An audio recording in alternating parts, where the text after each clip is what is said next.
Hey everybody, it's Chris, and this is my brand new 2018 Kia Soul Plus. It is the 2.0 liter with the 6-speed automatic transmission with the sport shift or whatever it is where you can manually shift it. The upgrades on it were over the base were the 18-inch wheel and tire package, the 2-liter engine, the stereo system, the electronic key with the little switchblade thing.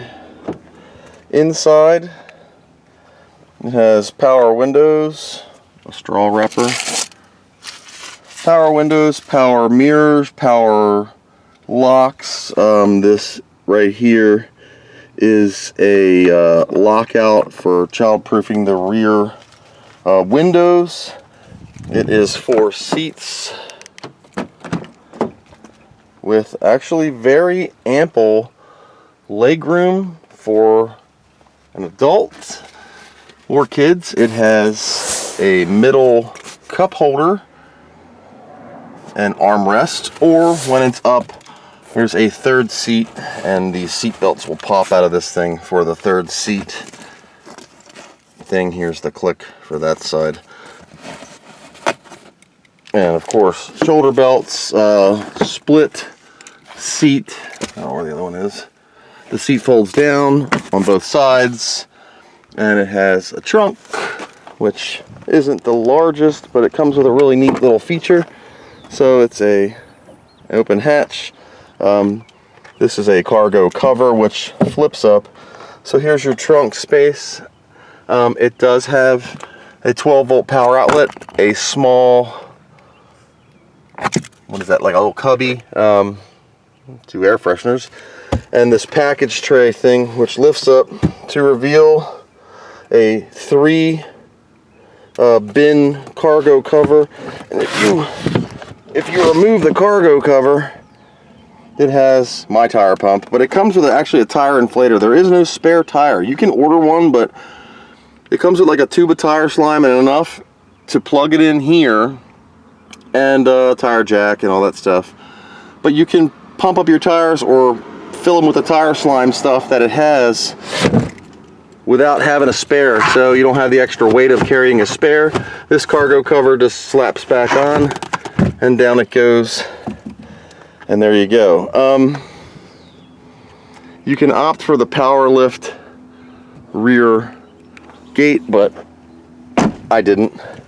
Let's open the other doors. I mean, the overall stance of the car, I like. I looked at this car for about a year or so, just doing reviews, looking at other videos from other users, other people, seeing how they liked it. I mean, it's one of the cube cars, if you remember the commercials with the hamsters driving. This does have the Apple CarPlay, which I'll go over in just a minute. Soul car mats, which came with the package. They were not extra. I do like the upgraded wheels.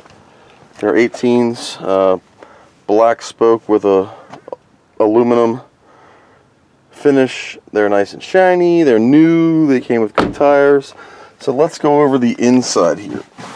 Okay, so dashboard experience. Steering wheel has your standard cruise control set, increase speed, decrease speed, or cancel. This is the volume, of course, channel up, channel down for the stereo. This switches from AM, FM, auxiliary, and your Apple CarPlay. So how it works is on the center console here, or in the center cubby where you have a pocket, there's also 2 cup holders. Emergency brake. The center console area has 2 12-volt powers. One is a 120 watt, flips out, and one is a 180 watt that flips out. You have an auxiliary 3.5 millimeter input You also have a USB, standard USB. Right now, if you plug your phone in, let's set this here. I actually purchased a very short cable because a long cable was drapey. So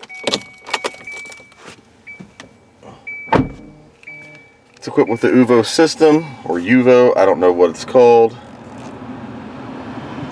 And you have to agree to a, whoops, you have to agree to a thing. I'm just going to go ahead and start it because it's kind of warm here. April 22nd, 11:26 a.m. as you can see on the display.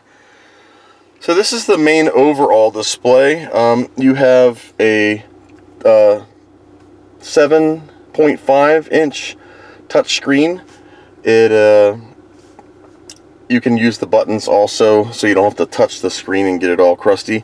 Passenger side airbag, seat belt warning. It's auto sensing, so it will always be off unless it senses a body in there over 30 or 40 pounds. Your standard controls, which you can also access from this, are your climate, of course, and you can adjust this by turning the knob to whatever you want. It's automatic air conditioning if you turn on low, and fan speed is controlled by the buttons where you can see the fan increase.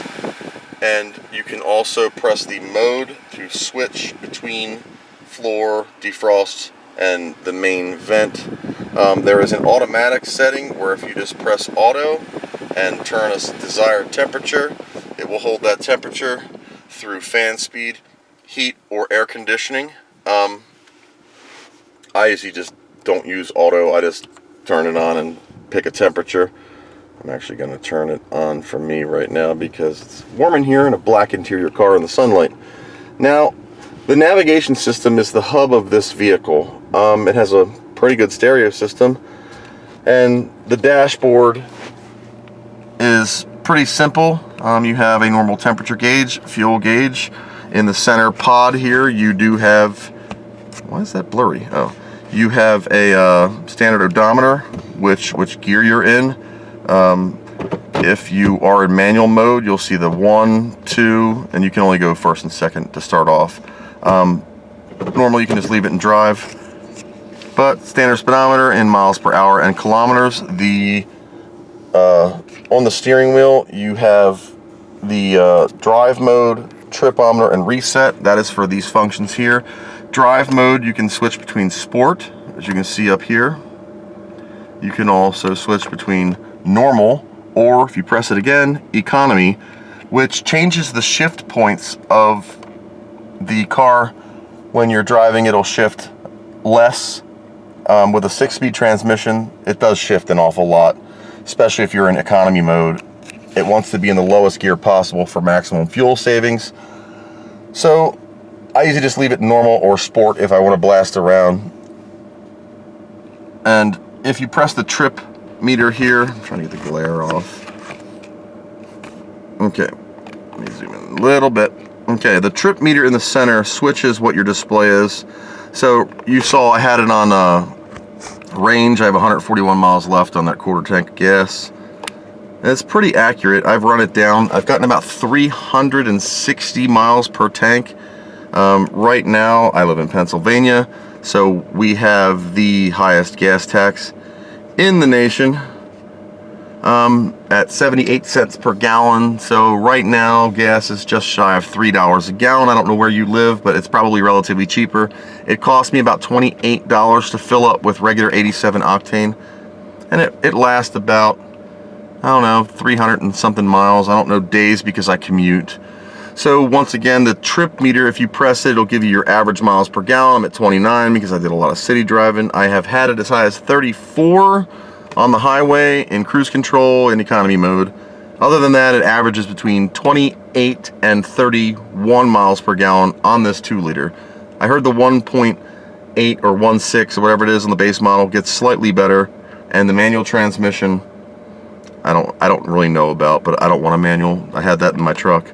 It also gives you your average miles per hour, estimated time since your last fill up or last time you put gas in.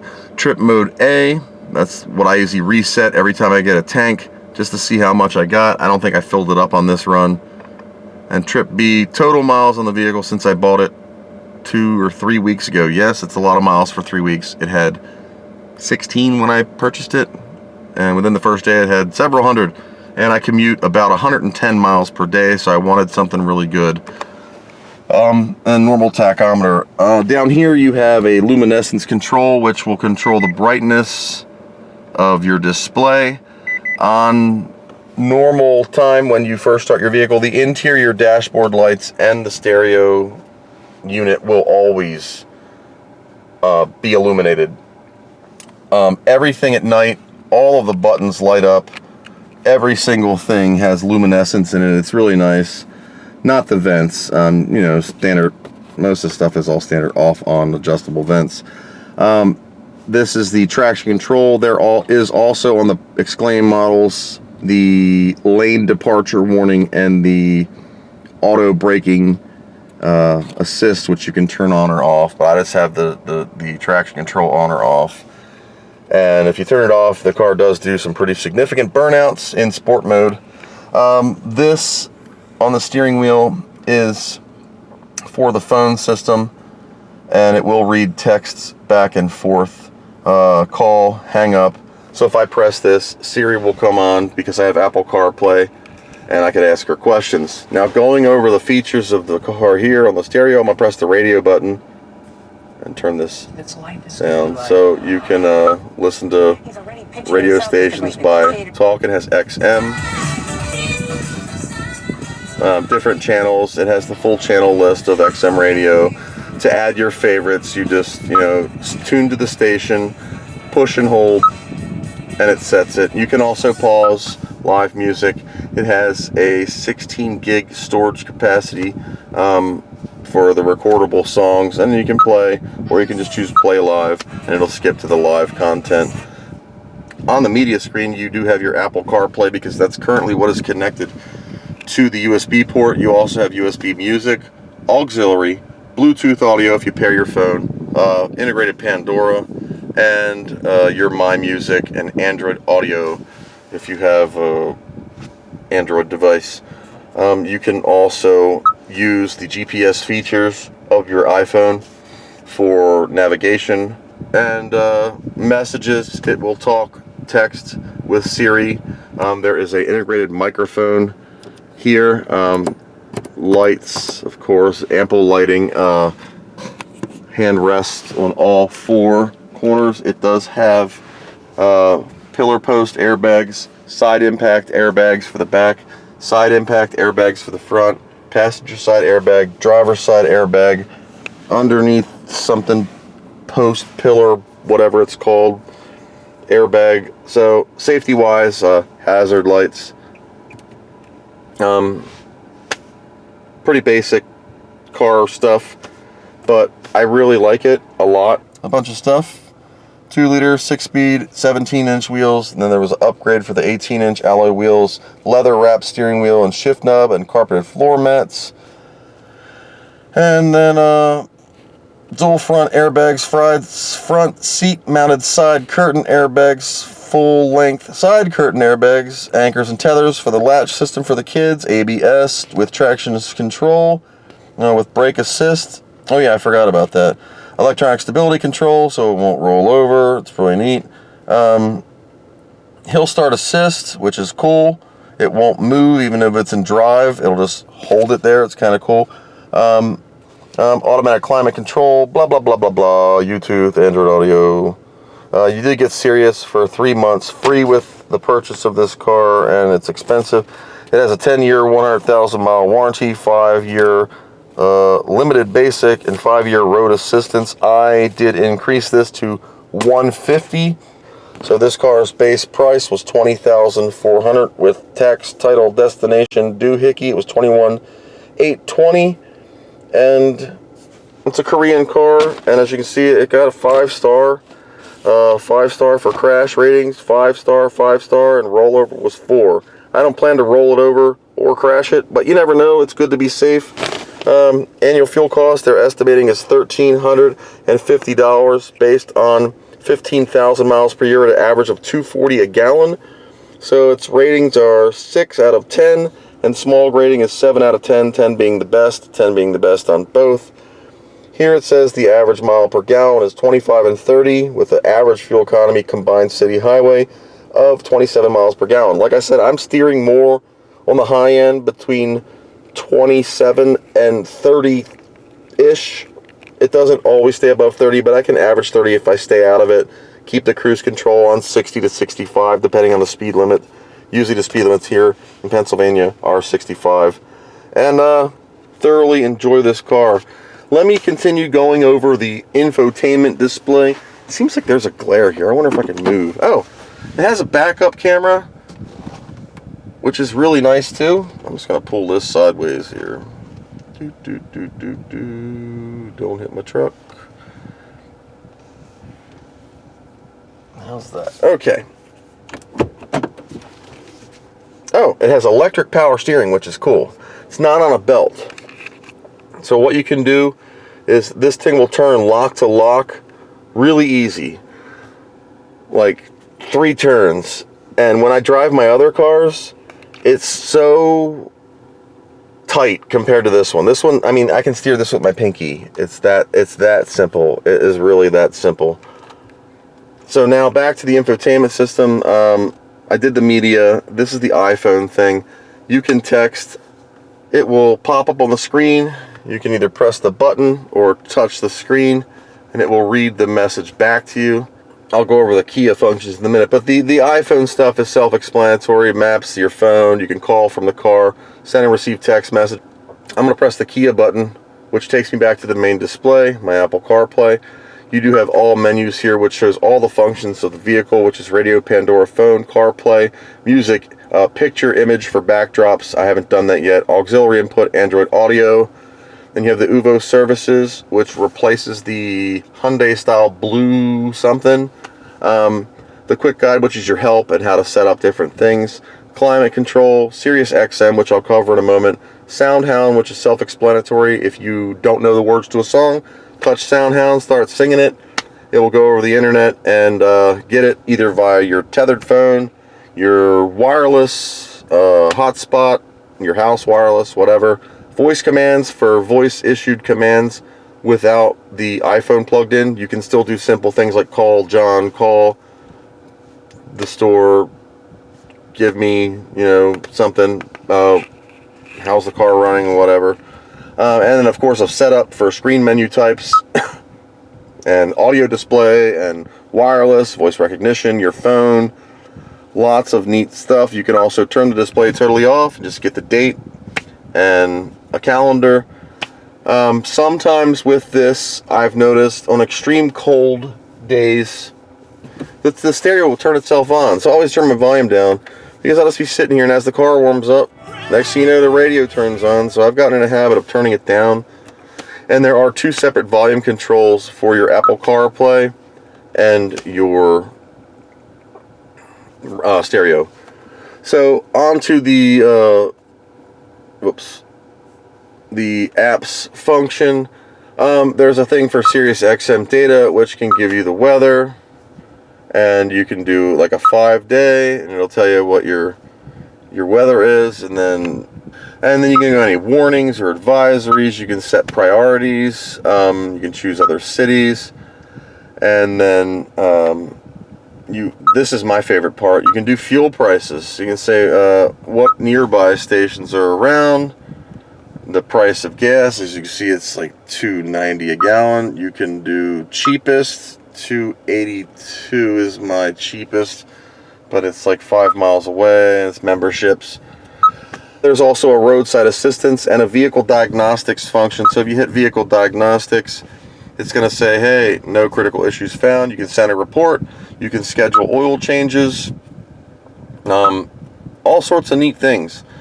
So, like I said, the entertainment system or infotainment system is like the heart of the car, and that's why I've spent so much time focusing on it, and because that's what this is centered around. The transmission here is a automatic with this Sportronic shift mode. So, you got reverse, and the camera comes on, and then neutral and drive, but you can also slap it over into manual mode, so down, up, all through 6 gears, and it will not shift even if you forget. So if you forget it's in first gear, stomp on it to get out on the highway, you will be at 7,000 RPM really fast. Let's take a drive. Now I do have the climate control on.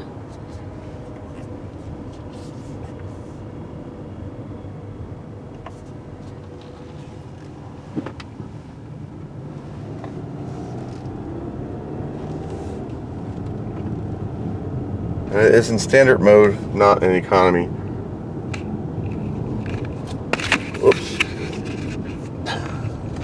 It's hard to hold a camera and drive. Should have put it on a mount. I'd wedged under this. I wonder if I could wedge under the headrest. It'll probably fall. Just cutting through a cemetery.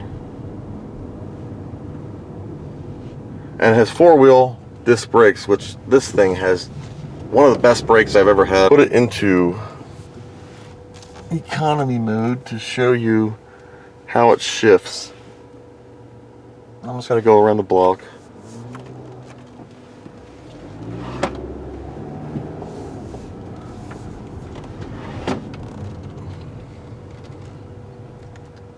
You may hear some ambient bumping and stuff. I have my air pump in the trunk and a power inverter in the glove box.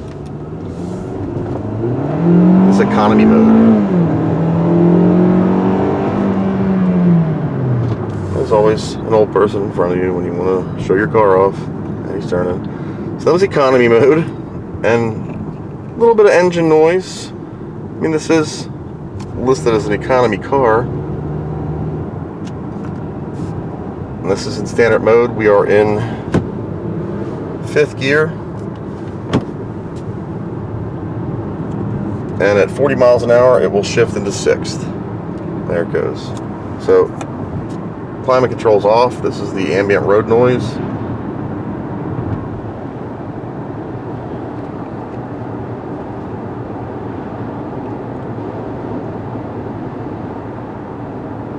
Very light wind buffering around the edge of the windows. It's really quiet to me.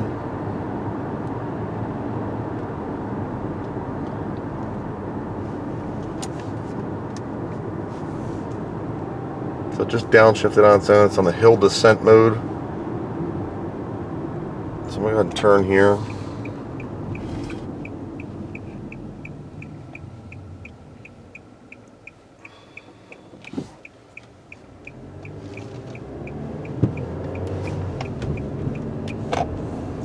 Put in sport mode.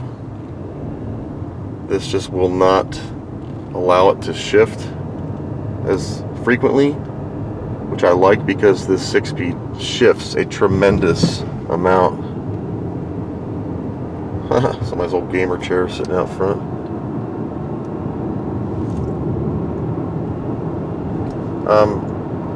Road feel, stiff to moderate, meaning you feel a lot of the bumps in the road because the suspension is very tight. This car handles really good. It's so small.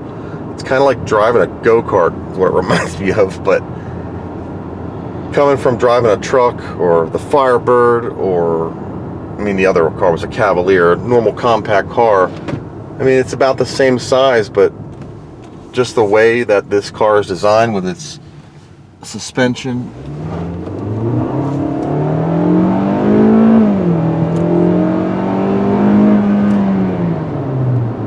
Okay, that was 50. I'll slow down now. And you can also put it in manual and pull it down so it will engine brake you, but brakes are cheap. I don't want to mess my transmission up doing any kind of extended downhill, downshifted gear to help decelerate. Brakes are cheap, just hit your brakes. And still in sport mode, it's in 4th gear instead of 5th at 40. It will not shift. In the economy mode, watch. There we go. 6th gear.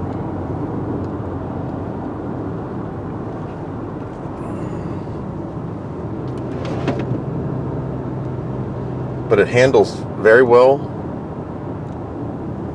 Snow traction was great. I drove in about 6 to 7 inches of snow, no problem. It has good ground clearance.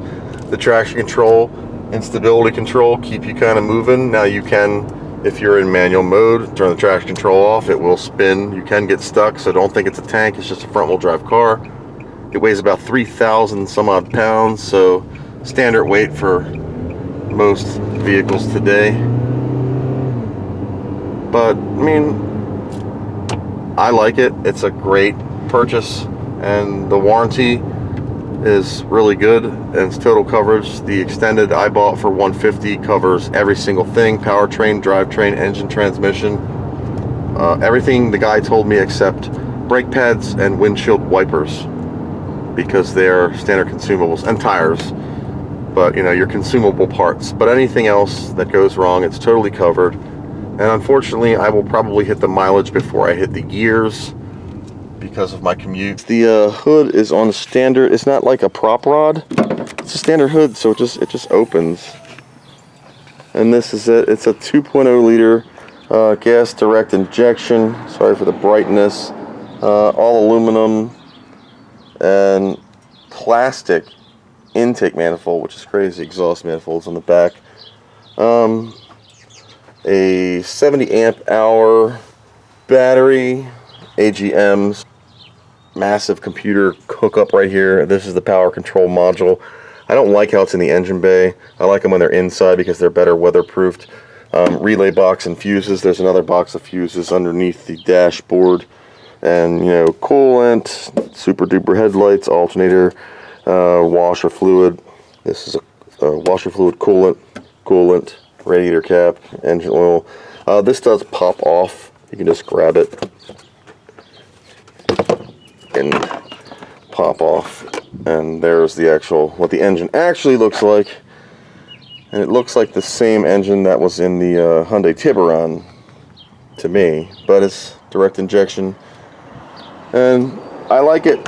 So that is my sort of comprehensive review of the 2018 Kia Soul Plus, and I hope this, you know, gives you a little sense of what the car is about and helps you make a decision. Oh, I almost forgot one really cool thing. Underneath of this car, every car I've ever owned, you know, underneath, nobody really pays attention to, but I do because I work on cars. Underneath of this car, it has this, I don't know if you can see it, there's this metal plastic, I think it's some kind of plastic cover over each side of the components. That is awesome. You know why that's awesome? Because it prevents rust. The car is also fully undercoated. Now, I don't know if the base model is too, but that's great. Now, I'm sure parts are going to rust because parts rust. And the chicken here was rusty. I've had to take this thing apart more times than I've thought of fixing things, so now it just lives in the garage. And one day maybe I'll sell this and put this in here. So that's it, guys. 2018 Kia Soul Plus. Hope you enjoyed it. Take care. Until next time.